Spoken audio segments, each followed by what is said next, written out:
નમસ્તે વિદ્યાર્થી મિત્રો, જય ગુરુદેવ. વિદ્યાર્થી મિત્રો, આપણે ભણી રહ્યા હતા પાઠ 6 વાયરલ ઇન્ફેક્શન, કે જેમાં ભાગ 1માં આપણે ભણ્યા હતા, જેમાં ગુણવંત શાહે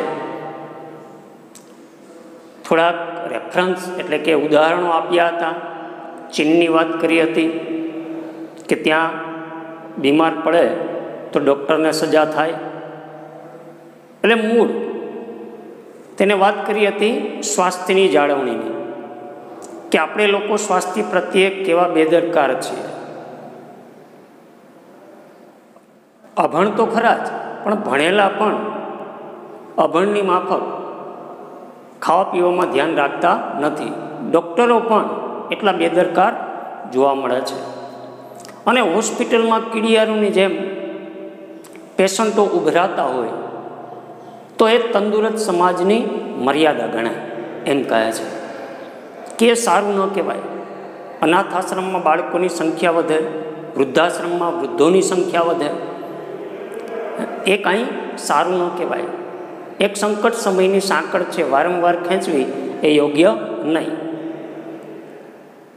આટલું આપણે ભણ્યા હતા અને આ વિશે આપણે ચર્ચા કરી હતી.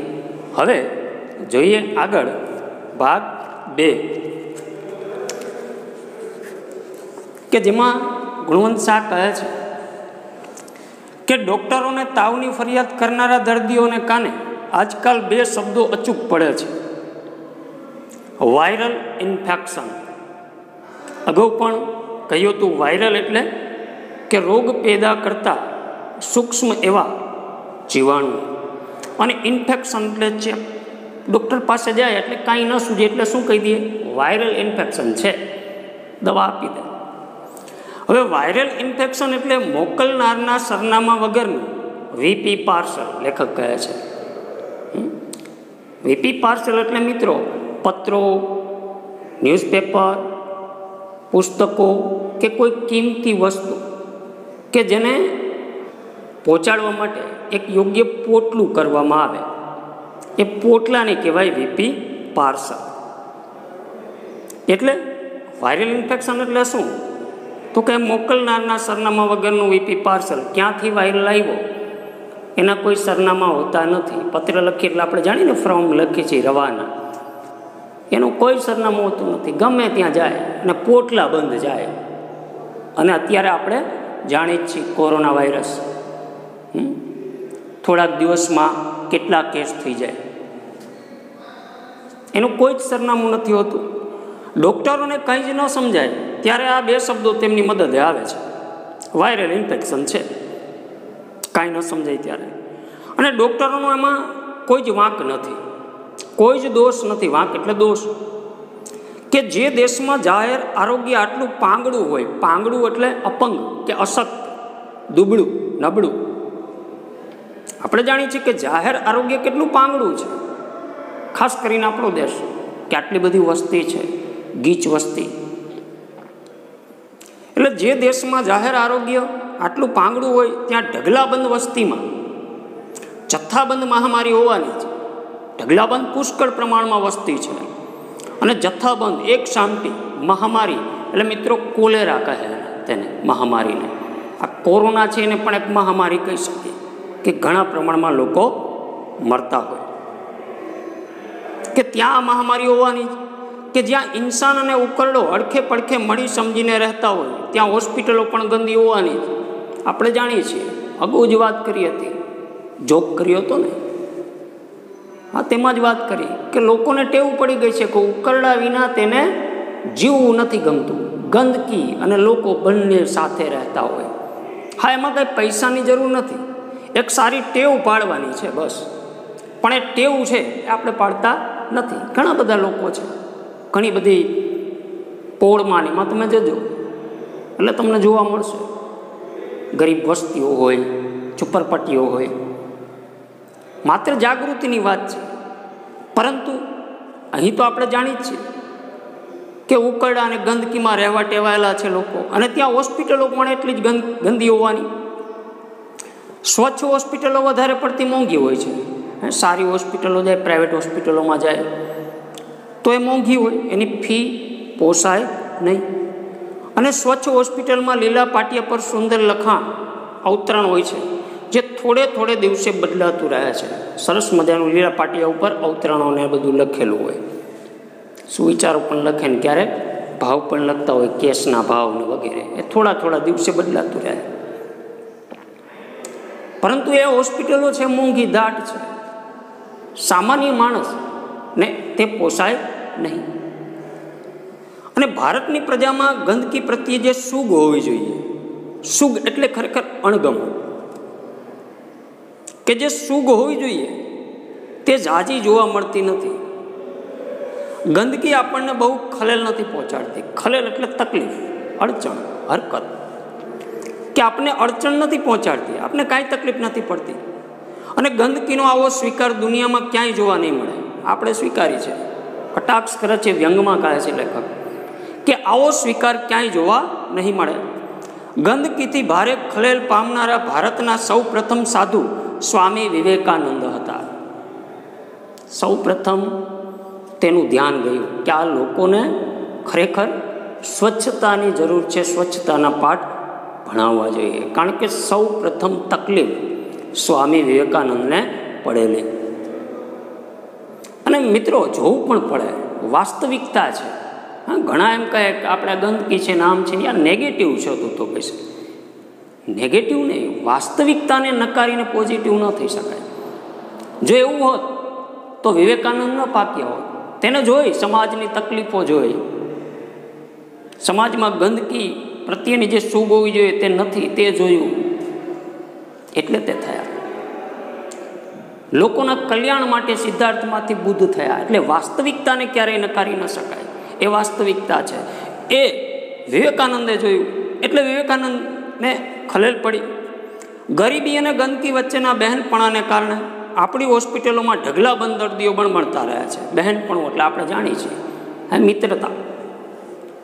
ગરીબી અને ગંદકી બંનેને તો મિત્રતા છે, અને એના લીધે હોસ્પિટલમાં ઢગલાબંધ પુષ્કળ પ્રમાણમાં દર્દીઓ છે. બણબણવું એટલે ખરેખર માખીનો બણબણાટ, પરંતુ અહીં દર્દીઓના ઊંકારા. આપણને દર્દીઓના ઊંકારા જોવા મળશે. અને એકવાર જાજો હોસ્પિટલોમાં, મોટી હોસ્પિટલ, મોટા ભાગે આવી વસ્તીના લોકો વધારે હશે. વેદ, ઉપનિષદ, ગીતાના વારસા હિન્દુ ધર્મના ધર્મગ્રંથો છે પ્રાચીન. વેદ 4 વેદ છે, યજુર્વેદ, ઋગ્વેદ, સામવેદ અને અથર્વવેદ. ઉપનિષદો છે કે વેદના જે ગૂઢ રહસ્યો છે તેને સરળતાથી સમજાવે છે. ગીતા મહાભારતના યુદ્ધમાં, કુરુક્ષેત્રના મેદાનમાં ભગવાન શ્રી કૃષ્ણએ અર્જુનને કહી હતી કે એના વારસદાર છીએ આપણે, કે એના વારસા અને વૈભવ અંગે ગૌરવ લેનારી આપણી પ્રજાનો મોટો વર્ગ અભણ છે આ બાબતમાં. પણ એટલે અક્ષર જ્ઞાનના અર્થમાં નથી લેતા, અજાગૃત છે, જાગૃત નથી એમ કહે છે. કે આપણે વારસાનું ગૌરવ તો લઈએ છીએ પરંતુ ઉતારતા નથી કાંઈ. વ્યવહારમાં તો કે ગંદકી, બેઠા બેઠા ગૌરવ લેવાથી કાંઈ ન થાય, પરંતુ એ પ્રમાણે આપણું વર્તન પણ હોવું જોઈએ એમ કહેવા માંગે છે. કે મોટો ભાગ છે એ અભણ છે. આપણે ત્યાં રોગ નિયમ છે અને આરોગ્ય અપવાદ છે. રોગ થાય એ તો થાય, એમાં શું લ્યો, નિયમ છે. અને આરોગ્ય સારું હોય તો અપવાદ. જાણી છે ને કે નિયમનો વિરોધી અપવાદ થાય, કે ક્યારેક બને ભાગ્ય તો એ અપવાદ. અને સભ્ય સમાજમાં એથી ઉલટી પરિસ્થિતિ હોવી જોઈએ. જે સભ્ય સમાજ છે, આપણે સુસંસ્કૃત, વ્યવસ્થિત, સુધરેલા લોકો જેને કહીએ છીએ, એથી ઉલટી પરિસ્થિતિ હોવી જોઈએ. ગાંધીજી માંદગીને લગભગ અપરાધ ગણતા. બીમાર પડતા તો એ અપરાધ માનતા, ક્યાંક અપરાધ છે. અને પોતાની માંદગીને તો આધ્યાત્મિક ભૂલ તરીકે જોતા. જીવાત્માએ પરમાત્મા પ્રત્યે જે ભૂલ કરી છે, આધ્યાત્મિક ભૂલ, કે તેને એક આધ્યાત્મિક ભૂલ માનતા જ્યારે પોતે બીમાર પડતા ત્યારે. આ મિત્રો બીમાર પડી ત્યારે ખરેખર મનમાં એક વિચાર આવવો જોઈએ કે શું એવું કરી શકીએ આપણે કે બીમાર ન પડી. ગાંધીજીને પણ ખલેલ હતી આ ગંદકીથી. એ તો એમ માનતા કે સ્વતંત્રતા પહેલાં આ લોકોને ગંદકીમાંથી મુક્તિ અપાવવાની જરૂર છે. એટલા માટે તેણે સ્વચ્છ ભારત અભિયાન ચલાવ્યું હતું. સૌ પ્રથમ સ્વચ્છ ભારત અભિયાન છે તે મહાત્મા ગાંધીજીએ ચલાવ્યું હતું, લોકોને જાગૃત કરવા માટે. અને તમાકુના ગુટખા ખાનારને સફરજન મોંઘું પડે છે. તેને ડૉક્ટર કહે સફરજન ખાઓ, આ ખાઓ, તો કે અમે તો ગરીબ માણસ, અમે કઈ રીતે ખાઈ શકીએ. પણ તમાકુ, ગુટખા, દારૂ વગેરે એમાં પૈસા ખર્ચાય છે, તો એને સફરજન મોંઘું પડે છે.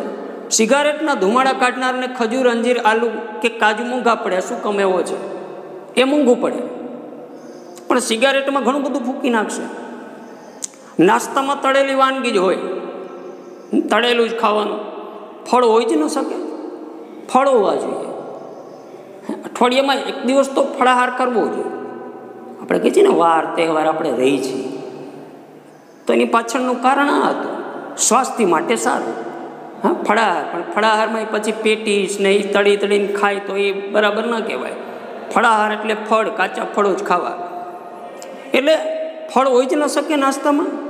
અને લગ્નના રિસેપ્શન આપણે જાણીએ છીએ કે લગ્ન થયા પછી મહેમાનોનું સ્વાગત કરવા માટે જે પાર્ટી ગોઠવવામાં આવે તેને આપણે કહીએ છીએ રિસેપ્શન. કે રિસેપ્શનમાં પાર્ટી આપનાર યજમાન એટલે મહેમાનોનું સ્વાગત કરનાર, મહેમાનોની સરભરા કરનાર ઘરધણી, કે યજમાનનો પ્રેમાળ ઈરાદો જમવા આવેલા નર નારીઓના પેટની હાલત બગાડવાનો હોય એવો વહેમ પડે તેવી સ્થિતિ છે. પરાણે ખવડાવે ના, એક તો લેવું જ પડશે. આપણે જાણીએ છીએ આપણા સમાજમાં કહેવાય સ્વરૂચિ ભોજન, પણ એમાંય બાઉલ લઈ લઈને ચાલતા થઈ જાય. એક તો લેવું જ પડશે. ધરાહાર ખવડાવે, પટારો હોય એમ ઠૂસીને ખવડાવે. એટલે એની પેટ ખરાબ કરવાની ઈચ્છા હોય એવું લાગે. અને લોકો બસ ખાધે રાખે છે, પીધે રાખે છે અને જીવીએ રાખે છે. બસ ખાઓ, પીવો ને જીવો. ખાવા માટે જીવતા હોય ઘણા લોકો એવું લાગે.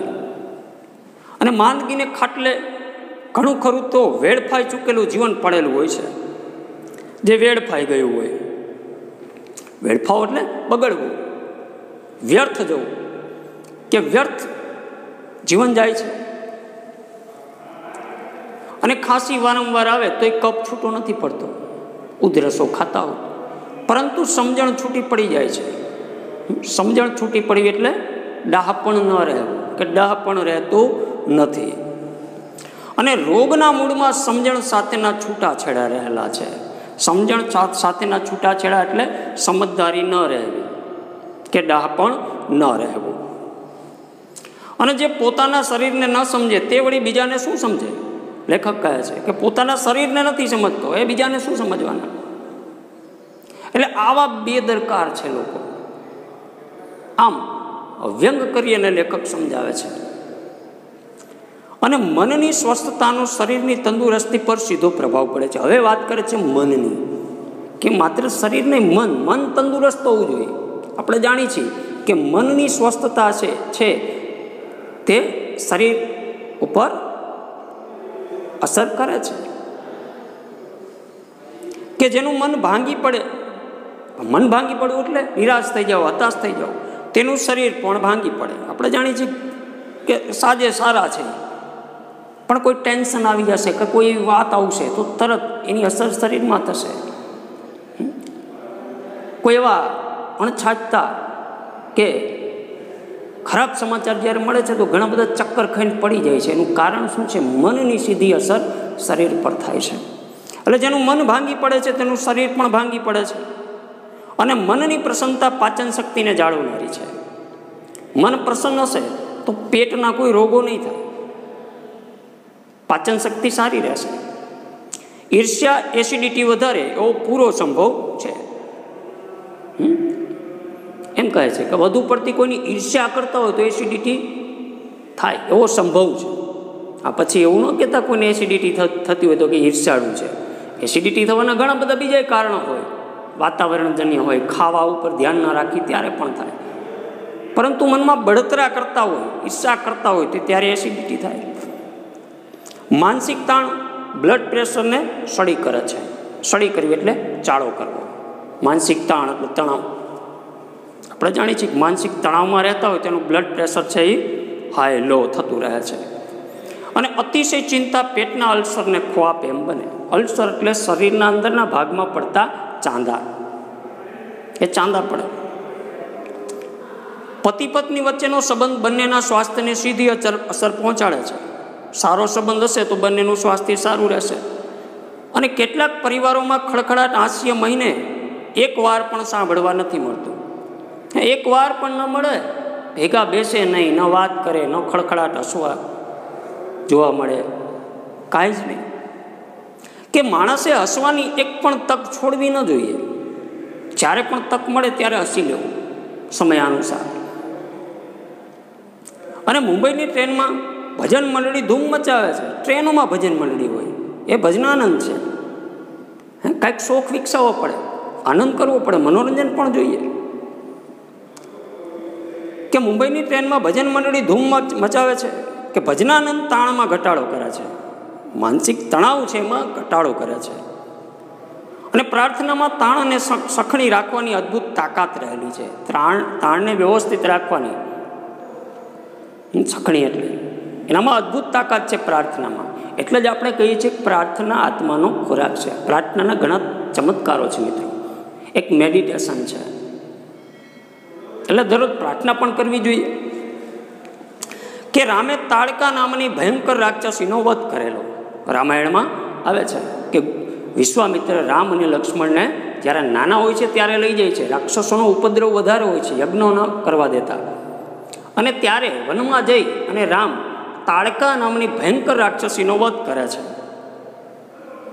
કે આપણે તાણ નામની વાસા વગરની ચૂડેલનો નાશ કરવાનો છે. આપણે જાણીએ છીએ ને બહુ ચૂડેલા તે, પણ આપણી અંદર જ પડ્યું છે આ બધું. કે વાસા વિનાની તાણ નામની ચૂડેલ. તાણને કેવી કહે છે? વાસા વિનાની ચૂડેલ કહે છે. તેનો આપણે વધ કરવાનો છે. અને દશેરાના દિવસે રાવણ વધ કરવાની જરૂર નથી. દશેરા આવે ત્યારે રાવણ વધ કરે છે, પૂતળું રાવણનું કહે ને, રાવણ દહન. કે રાવણનો વધ કરવાની જરૂર નથી, પરંતુ આપણા અહંકારનો વધ કરવાનો છે. આપણી અંદર છે અહંકાર, તે જ રાવણ છે. આપણા અહંકારનો, રાવણ એટલે બીજું કાંઈ નહીં, અહંકાર. રાવણમાં આપણે જાણીએ છીએ કે રાવણ છે અહંકારની પ્રતિમૂર્તિ હતો. જ્ઞાની હતો છતાં અહંકારના લીધે તે મર્યો. આપણા અહંકારનો વધ કરવાનો છે. અને રોગનું ને બધું મૂળ કારણ હોય તો એ અહંકાર છે. કે અહંકાર એક એવો રોગ છે કે જે અસંખ્ય પરિવારોને પજવે છે અને પ્રજાળે છે. પ્રજાળવું એટલે સળગાવવું, અને પજવવું એટલે હેરાન કરવું. મૂળમાં અહંકાર જ આવે છે, વટે આવી જાય. વાતમાં કાંઈ ન હોય. હું થોડોક નમવા જાઉં, કહે ને, હું થોડોક માફી માગું. અને આ અહંકારના લીધે કેટલાય પરિવારો, કેટલાય સંબંધો તૂટી જાય છે. વાતમાં કાંઈ જ નથી હોતું, મૂળમાં હોય છે અહંકાર. એટલે આ અહંકારનો વધ કરવાનો હોય છે. અને સરળ વ્યક્તિનું સ્વાસ્થ્ય સારું રહે એવી શક્યતા પ્રમાણમાં વધારે રહે છે. કે જે સરળ હોય, કે જેમાં છળ કપટ પ્રપંચ કાંઈ જ ન હોય, એકદમ નિખાલસ હોય, તેનું સ્વાસ્થ્ય પ્રમાણમાં વધારે સારું રહે છે. બાકી કોઈ અપવાદ નીકળી શકે, એ બીજા કારણો હોય. અને જે વ્યક્તિ દાવ પેચ રમે અને છળ કપટમાં રહે છે, દાવ પેચ રમવા એટલે યુક્તિ પ્રયુક્તિઓ કરવી, છળ કપટ એટલે પ્રપંચ કરવું, એમાં જ રાજતા હોય, તેનું શરીર સાવ નિરોગી ન રહી શકે. કાંઈક તો ચિંતા, તાવ, આ તે ગમે તે આવે, નીંદર પૂરી થાય નહીં. અને મનનો મેલો હોય, મનનો મેલો એટલે દાનતનો ખરાબ. કે મનનો મેલો હોય તેવો આદમી ઘણું ખરું શારીરિક તકલીફ વગરનો ન હોઈ શકે. એને કંઈક તો શારીરિક તકલીફ હોય જ છે. અને અસ્વચ્છ અને અસ્વસ્થ મન નશા તરફ જલ્દી વળે. તે નશો કરે, દારૂ વગેરે, ટેન્શન ભૂલવા માટે એ નશા તરફ જલ્દી વળે. સિગારેટનો ધુમાડો મનની બેચેનીનું જ વાયુ સ્વરૂપ છે. સિગારેટો પીતા હોય ને આપણે તો પાછા પિક્ચરોમાં બતાવવામાં આવે કે હીરો કે કાંઈ ટેન્શનમાં હોય એટલે કાં દારૂ પીતો ને કાં બિસ્ટોલું પીવે કે ને સિગારેટો પીવે. એ મનની બેચેનીનું જ એક વાયુ સ્વરૂપ છે. અને ક્યારેક ધૂમ્રપાન કરનારો અને શરાબ સેવન કરનારો માણસ લાંબુ જીવી જાય ત્યારે લોકોએ કુતર્ક ચલાવે. ઘણી વાર બને કે કોઈ શરાબ સેવન કરતો હોય, ધૂમ્રપાન કરતો હોય, છતાં પણ ઘણું આયુષ્ય ભોગવી જાણે ત્યારે લોકો છે દલીલ કરતા હોય ઘણા કે જોયું ને આ બધું ખાતો તો પીતો તો તોય આ 100 વરણ થઈ ગયો, કાંઈ ન થયું. એટલે એનો મતલબ એવો ખાવું એ અપવાદ છે, એને કુતર્ક કહેવાય. અને લોકો આપણે જાણીએ છીએ કે પોતાને અનુકૂળ આવે એવા તર્ક મારતા હોય, જેને સગવડિયા તર્ક કહેવાય. એને અનુકૂળ આવે મજા આવે એટલે યાર, એને અનુકૂળ નથી આવતું તો ખરાબ. એટલે આવા સગવડિયા તર્ક મારે, જેને કુતર્ક કહી, ખરાબ તર્ક, ખરાબ વિચાર. કે જેમ જીવવું હોય તેમ જીવો. એમ કે ફલાણા ભાઈને સિગારેટ પીવાથી શું નુકસાન થયું? એને કાંઈ જ નુકસાન થયું નથી. એક સ્ત્રીનો ફોટો અખબારોમાં છપાયો. 127 વર્ષની એ સ્ત્રી ધૂમ્રપાન કરી રહી હતી અને તેણે મુલાકાતમાં જણાવ્યું કે હવે તેણે સિગારેટની સંખ્યા ઘટાડી કાઢી છે, ઓછી કરી નાખી છે. અને આવા દાખલા બને તેથી ધૂમ્રપાન ચાલુ રાખવું એ ઘરડો તર્ક છે, એ જૂનો કસાઈ ગયેલો તર્ક છે, ખરાબ વિચાર કહેવાય, ખરાબ તર્ક કહેવાય.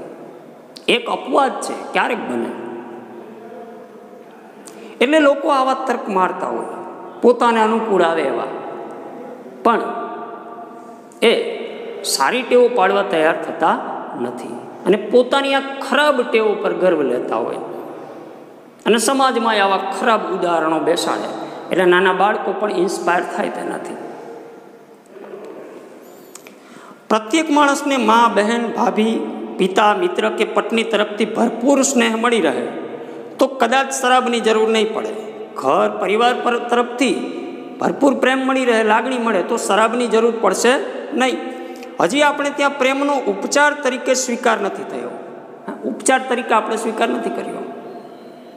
ખરેખર ઉપચાર તરીકે સ્વીકાર થવો જોઈએ કે લવ થેરપી એટલે પ્રેમનો ઉપચાર તરીકે સ્વીકાર કરવો.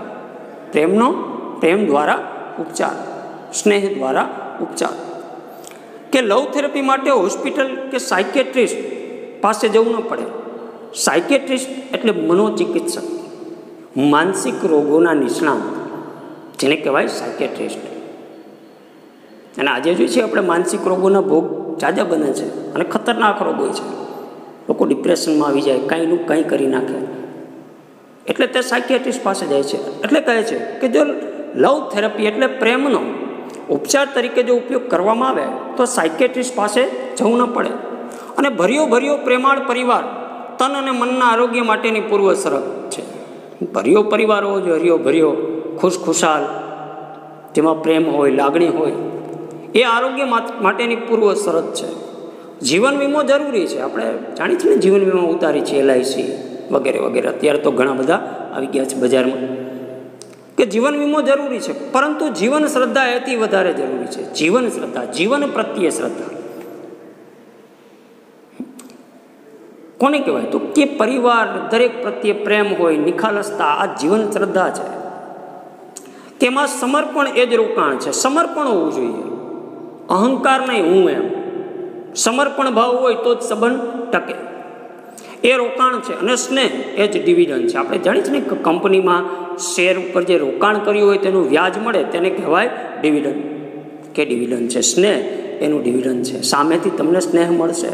અને માંદા પડવાનું આપણે માનીએ તેટલું સહેલું નથી, ગુણવંશા કહે છે. જો આ બધો ઉપચાર આપણે કરીએ અને આ બધી બાબતોનું ધ્યાન રાખીએ તો આપણે ભાગ્યે જ માંદા પડી. એટલું સહેલું છે નહીં માંદા પડવું. મિત્રો, અહીં જ આ પાઠ આપણે પૂર્ણ કરીએ. અસ્તુ. જય ગુરુદેવ. આજનું ગૃહ કાર્ય: નીચેના પ્રશ્નનો સવિસ્તર ઉત્તર લખો. પ્રશ્ન: આરોગ્યની જાળવણી માટેના લેખકના વિચારો તમારા શબ્દોમાં લખો.